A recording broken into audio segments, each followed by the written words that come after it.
Wait a minute. So you mentioned frivolity on Saturday. We had to wait till Tuesday? Well, yeah. That's a lot of waiting for frivolity. We have to build. It's momentum we have to build so we can, we don't always deliver. Like, subscribe, follow us, please. That would be great. If you do that enough, we'll actually make money off this and retire to a warmer place with better lawyers and roads.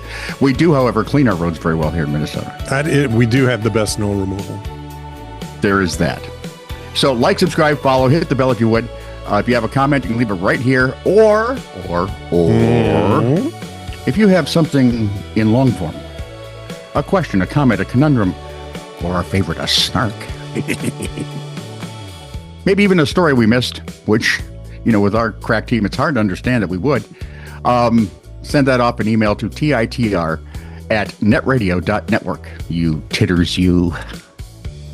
This is True, Really News with Scott Combs and Tony Vercanis. All the news you're about to hear is true. Really? As far as you know. That's a great nickname for them. Thank you. I thought about it for all of 8 seconds. I'd like you to meet Kat Murphy. Hi, Kat, you old Murphy, you. Kat is a 21-year... Is this the one with Murphy's Law? No. Oh. This is the one with... It's going to be Murphy's Print, or sadly, or something else. Kat's a 21-year-old graduate student at the University of Maryland who's decided to hitch her wagon to a rocket ship of an industry. Is it AI or renewable energy, you might well ask? Is it? I ask well? No. Of course not. Kat wants to be a journalist. Well, good luck. We don't have any. There are about 7 in existence. There are fewer journalists than there are conservatives. I think that's absolutely true. Her friends naturally have been incredibly supportive. And by supportive, I mean they looked at her like she just announced she was majoring in rotary phone repair or advanced leech wrenching. When did she grow the 17 heads on her neck? They told her she'd be screaming into the void. She might be better off hosting a podcast for the unsubscribe button.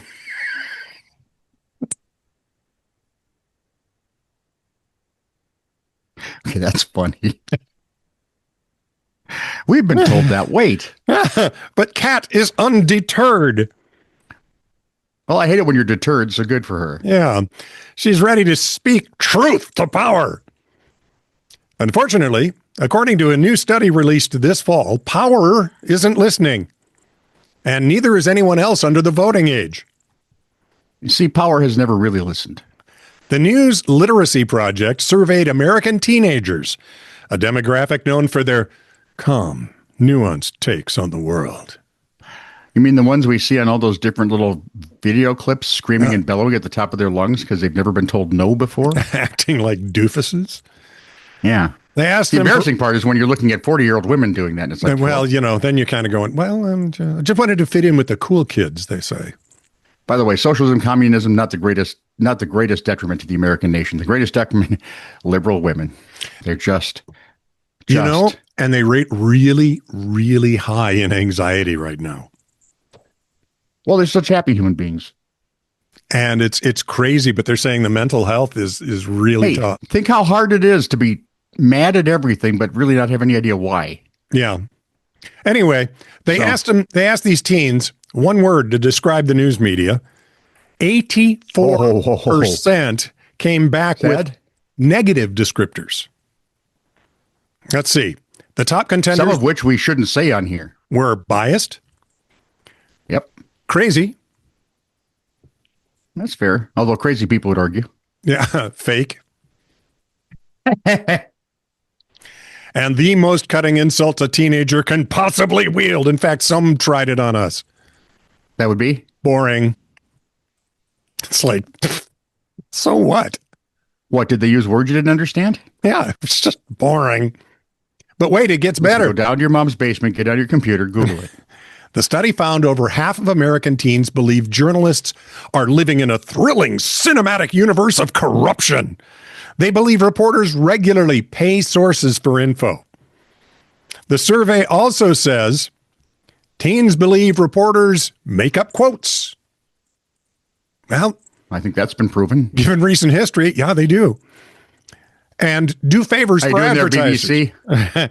And do favors for advertisers, which based on recent history. Yeah. Remember in the old days when news was the lost leader, but you did it because it was a public service? Yeah. Yeah. And now basically, there was a quote somewhere in rewatching all of Stranger Things, Nancy and Mike's dad. Yeah. And there you have it. The news media has now left the realm of news and become nothing but tabloid. Yeah. And this was said in 86. It turns out less than a third of teens think reporters actually check facts or correct errors. Correct. So, to recap for Kat Murphy, you're entering a dying industry where your audience thinks you are a boring, lying, photoshopping villain with a secret bribery budget. In a nutshell. On the bright side, if the journalism thing doesn't work out, you can always run for Congress. Or better yet, be on their staff. By the way, and this is a closed circuit feed down the Love Network to all titters, whatever they are. This story, our pals. This story is foreshadowing. The next story? No, this one I just read. Yeah, it's foreshadowing your next story. Something special coming up. Oh, goody. Oh, not today, not Thursday. Not tomorrow. And soon. But one day. And soon. Why does everything we do sound like a threat? Because basically our language is based on German. It's a lovely language.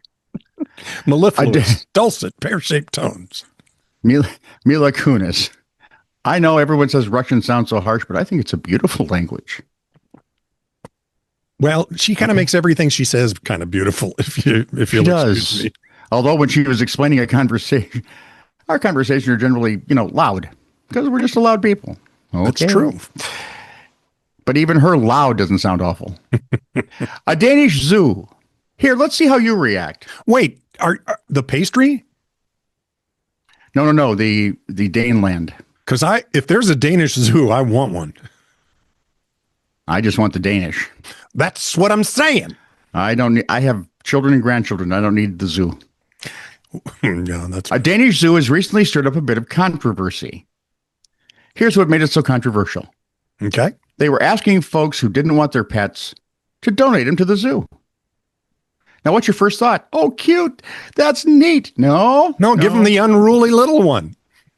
The son or daughter you just can't train. Leave my granddaughter out of this.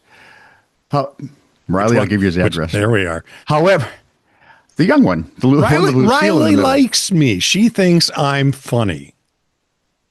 Riley? Yeah. Did she tell you that? She was laughing at my jokes when we were at Pizza Ranch or wherever the heck she works. It's because she's polite. That's not true. That is correct. It's not. The donated animals would not become new attractions. And so for those of us who the first time we read that said, we were right.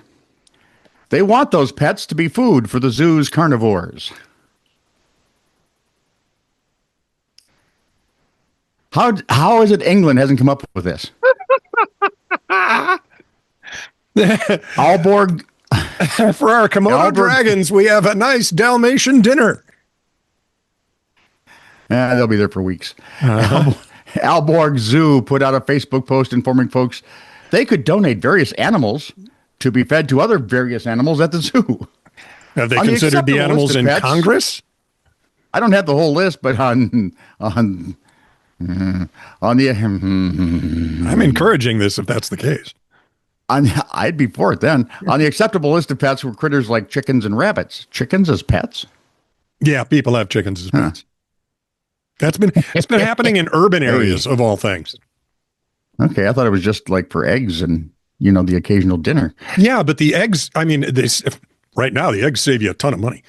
Well, you got to figure the coop and the feed and all the time, calling them in. Yeah.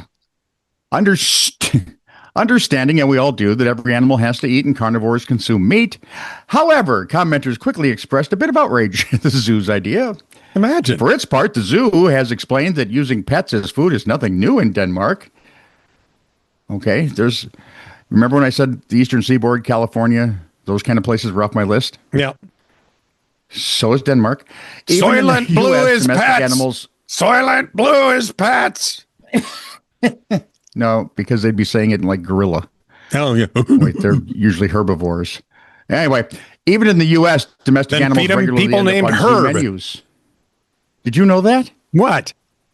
Domestic animals, even in the U.S., end up on zoo menus? I had no idea. I didn't know that. I am appalled.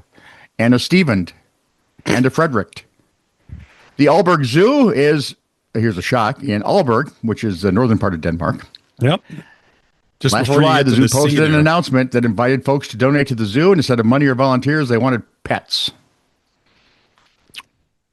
If you have any dyslexia in you at all, the neighbor kid should be worried. Because what if they want people's pests? I got a couple. Animals, they specifically requested animals that they could feed to their carnivore friends. Chickens, rabbits, guinea pigs make up an important part of the diet of our predators. In zoos, we have a responsibility to imitate the natural food chain of the aminals in terms of both animal welfare and professional integrity. It's the circle of life. If you never sing that again, It's the circle of life. and I might as well just poke an ice pick through my eardrums. Aalborg Zoo later went out of their way to clarify they won't accept dogs or cats because most of the Asian restaurants already had that market cornered. Oh, my God. Too soon? Too soon at all. You know I'm kidding, right? Let's go back to the Super Deer restaurant where they have 35 versions of rat. However, And that's in mainland wow, China. like Congress. Yeah. However, the post quickly caught the attention of the public and people didn't like what they saw. The post is a few months old now.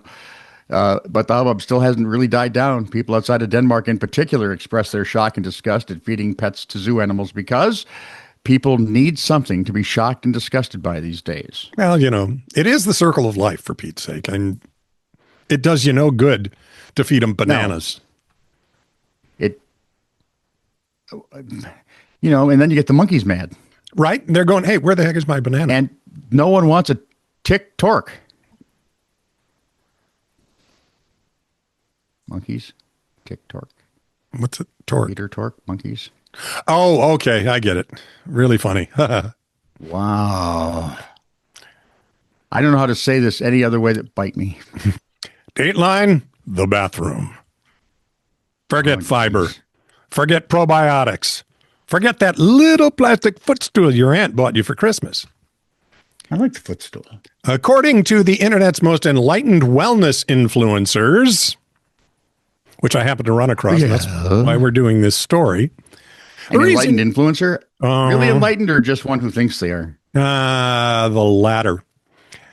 The reason you're feeling bloated isn't the block of Velveeta you had for lunch. It's because your toilet is facing the wrong cardinal direction. Really? Welcome. Really? Welcome to the latest breakthrough in biohacking. It is a trend currently exploding on TikTok under the hashtag gutbrain, which borrows heavily from Vastu Shastra, the ancient Indian science of architecture. If that sounds familiar, I want you to think of Feng Shui. The claim? Really? Humans, like migratory birds and confused hikers, must align themselves with the Earth's magnetic field to properly evacuate their bowels. Specifically, you need to be facing north. If you're currently sitting facing east, well, Godspeed. Apparently, the rising sun overheats your digestion. And if you're facing west, you might as well just glue yourself shut. Now, before you go dragging a compass into the water closet, no idea where to go with that. Just go ahead. Consider the source of this data. Are you ready? Now, this is where it gets to be true, really. The primary scientific backing for this theory comes from a 2013 study published in Frontiers in Zoology. The study proved conclusively that dogs prefer to align themselves north-south when they do their business. So I thought they just looked for the most expensive carpet. right? I wonder if that has to do with, the turning around that they constantly do before they poo. That could be, or they're just animals. But now we're taking health advice from easing their way into it. From the same creature that drinks out of the toilet we're trying to align. Real doctors, those boring people with medical degrees, insist the direction doesn't matter. They keep babbling about knees above hips and dietary fiber. Where's the fun in that? It's much more exciting to tell your spouse we need to rotate the master bath 90 degrees because the magnetic pull to the North Pole is the only thing standing between you and inner peace. I'm just thinking, my garage is to the north, and my back is to the garage in our upstairs bathroom. Well, you're on the north-south. So grab your comp. I don't think so. Grab your comp, ass, folks. If your toilet faces east, you've got two choices. Call a contractor or start sitting side And you saddle. gave me grief for tick torque. Go to your room. Okay.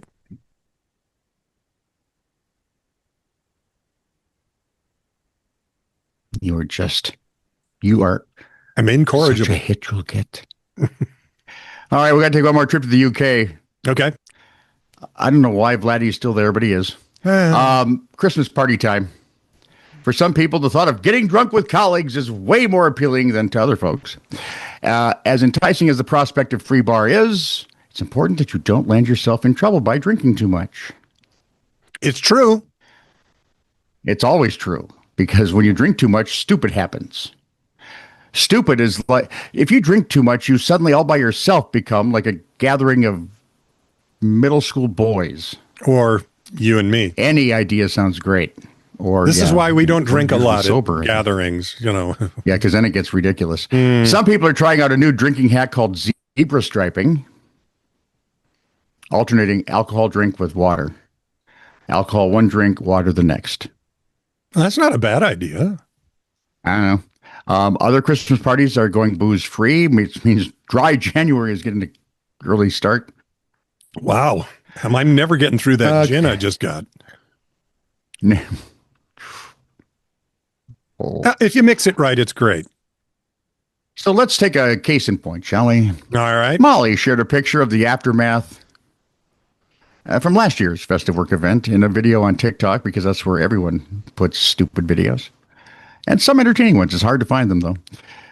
Where a redacted email confirmed that that her actions at the work party amounted to gross misconduct.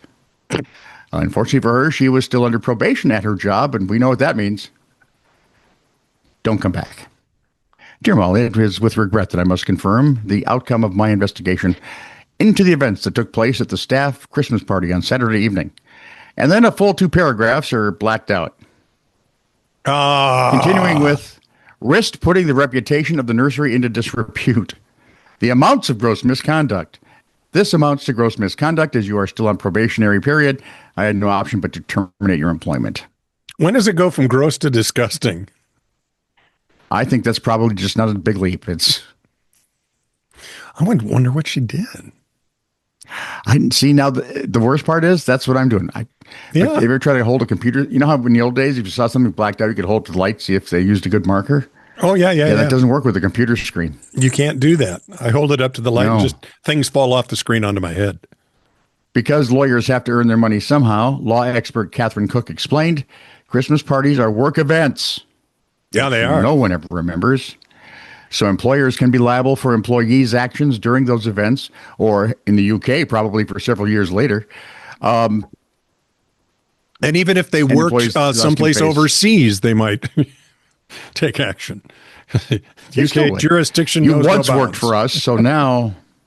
You thought about working for us one day. I don't care that you live in Arizona. I never quite see, I'm a weird kid. I never quite understood the attraction of getting... I have been intoxicated, but I never understood the attraction of people who would go out to get intoxicated. Oh, and especially when they get, stumble very drunk. Yes. There are a couple of places that I don't remember in my life that people have told me about that I am now trying to actively forget still. One or two. Yeah. But it mostly involved, intimate gatherings at home Yeah. and having your parents look at you funny for weeks later. Oh, it was fun. Ian one time said to me, after he was an adult, he said, Dad, I don't think I've ever seen you drunk. And I said, oh, yeah, you have. He goes, really? Said, yeah, my 50th birthday party when Reppert was there. He had me doing shots in the kitchen when everybody else was outside. My cousin-in-law of mine did that to me for no reason once. Mm-hmm. I was walking in St. Cloud and I looked in and there she was with some friends at the Mexican restaurant. They have a bar there. Oh, yeah. And before I knew it, there were like 3 shots of tequila in front of me. Oh, I like tequila. Really? I like beer. I know. Mostly I like soda, but beer is actually, I like pop. I don't really do soda, but Yeah. So yeah, I had to call Robin to drive 30 miles to come get me. And of course, the whole drive home was, you're so beautiful. And then we couldn't. Did you know that I love we already you? had that. We had that drunk shock moment where we walked out. Where's the car? It's right here. I parked it right here. Did you read that sign? The no parking one? Yeah, that one. So not only did she have to come and get me, then she would the next day take me in to go pay the rather large fine. The impound lot to give me my car back. Wow, you're a funny drunk. Nope, I'm what every drunk is. Stupid. This is true, really news. Send email to TITR@netradio.network.